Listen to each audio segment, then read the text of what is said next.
Hi welcome friends, आप सभी का स्वागत है हमारे यूट्यूब चैनल FOS यानी कि फंडामेंटल ऑफ स्टॉक में। दोस्तों चैनल को लाइक और सब्सक्राइब जरूर कर दीजिएगा। दोस्तों आज हम लोग बात करने वाले हैं एंजल वन लिमिटेड के बारे में। तो हम लोग इस स्टॉक्स का आज पूरा शॉर्ट एनालिसिस करेंगे। दोस्तों शॉर्ट एनालिसिस एक बहुत ही इंपॉर्टेंट पार्ट है फंडामेंटल एनालिसिस का। तो दोस्तों अगर आप फंडामेंटल एनालिसिस को देखना चाहते हो तो आपको शॉर्ट एनालिसिस को भी समझना होगा, तभी जाके आप 100% फुल समझ पाओगे कि इस स्टॉक्स का क्या मैटर है। तो दोस्तों चलिए हम लोग फटाफट शॉर्ट एनालिसिस को शुरू करते हैं एंजल वन लिमिटेड का। तो जैसा कि दोस्तों अभी हम लोग आ चुके हैं एंजल वन लिमिटेड के शॉर्ट एनालिसिस के सेक्शन पर। यहाँ पर देख सकते हैं कि हम लोग को सबसे पहले स्ट्रेंथ दिख रहा है। एक एक करके हम लोग सभी को एनालाइज करेंगे। पहले स्ट्रेंथ देख लेते हैं। टोटल 7 स्ट्रेंथ दोस्तों यहाँ दिख रहा है। क्या क्या है? सबसे पहला है company with high TTM EPS growth. Company का EPS ग्रोथ देखे तो बहुत ही शानदार है, हाई है। Increasing revenue every quarter for the past 4 quarter. पिछले 4 क्वार्टर से इसका जो रेवेन्यू है उसमें लगातार ग्रोथ बना हुआ है। बुक वैल्यू पर share improving for last 2 year. पिछले 2 साल में अगर देखें तो इसका जो बुक वैल्यू है उसमें एक अच्छा खासा इंप्रूवमेंट दिख रहा है। FII FPI और institutions increasing their share holdings. यहाँ पर जो FII है FPI है वो अपने शेयर होल्डिंग्स को लगातार बढ़ा रहे हैं। Good quarter growth in the recent result. अगर रिसेंट रिजल्ट का बात करें तो इसका जो क्वार्टरली ग्रोथ है वो बहुत ही शानदार है। Annual net profit improving for last 2 year. पिछले 2 साल में इसका जो एनुअल नेट प्रॉफिट है उसमें एक लगातार ग्रोथ दिख रहा है। Company with 0 promoter pledge. Company ने किसी भी तरह का कोई प्लेज नहीं करा है। तो दोस्तों यहाँ पर 7 स्ट्रेंथ था। ये अच्छा स्ट्रेंथ है, कोई दिक्कत वाला बात नहीं है। चलिए दोस्तों इसके अगेंस्ट में हम लोग थोड़ा सा इसके वीकनेस को देख लेते हैं। अगर वीकनेस का बात करें तो सबसे पहला जो वीकनेस है वो है निगेटिव ब्रेकडाउन सेकेंड सपोर्ट। अपने सेकेंड सपोर्ट को ये ऑलरेडी ब्रेकडाउन कर दिया है। लो पेट्रोस्की स्कोर। इसका जो पेट्रोस्की स्कोर है वो बहुत ही लो है। Company with week financials. दोस्तों ये थोड़ा सा सीरियस वीकनेस है।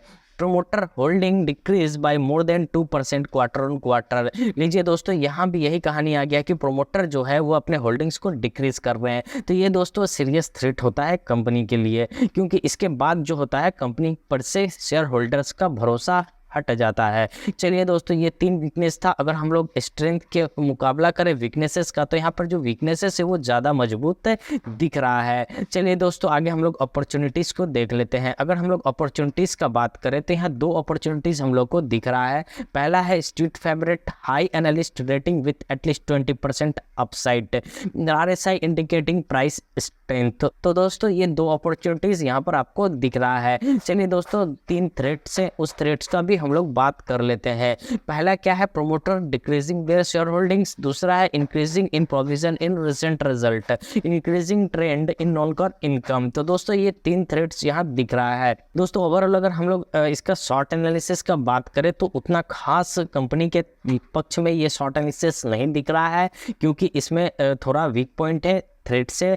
तो अगर हम सबको मिला दे तो कंपनी थोड़ा सा वीक यहाँ दिख रही है। चलिए दोस्तों आगे हम लोग इसका अदर फाइनेंशियल डाटा के बारे में भी देख लेते हैं। दोस्तों हम लोग आ चुके हैं एंजल वन के फाइनेंशियल डाटा के तरफ में। पेट्रोस्की स्कोर 3 दिखा रहा है, मतलब कंपनी फाइनेंशियली बहुत ही वीक है। आगे चलिए दोस्तों यहाँ पर शेयर होल्डिंग्स पैटर्न को भी देख लेते हैं। प्रोमोटर का अगर होल्डिंग का बात करें तो अभी जो इसका होल्डिंग है वो है 35.63%। ठीक है, ये बहुत ही कम होल्डिंग है, इसको हम लोग एक्सेप्ट नहीं कर सकते एज ए इन्वेस्टर। दूसरा क्या है दोस्तों, म्यूचुअल फंड्स जो है वो अपने होल्डिंग्स को इसमें बढ़ा रहे हैं। पहले था 6.99%, अभी हो गया है 11.34%। अगर हम लोग म्यूचुअल फंड्स स्कीम की संख्या का बात करें तो वो इसमें कम हुआ है। पहले था 18, वो अभी हो गया है 17। आगे दोस्तों FII FPI का बात करें तो उन्होंने अपने होल्डिंग्स को कम किया है। पहले था 17.27%, अभी हो गया है 15.36%। अगर यहाँ पर हम लोग FII FPI के संख्या का बात करें तो पहले था 313, अभी हो गया है 310, मतलब यहाँ भी गिरावट देखने को मिला है। सिर्फ यहाँ पर इंस्टीट्यूशनल इन्वेस्टर जो है उन्होंने अपने होल्डिंग्स पे यहाँ बढ़ाया है।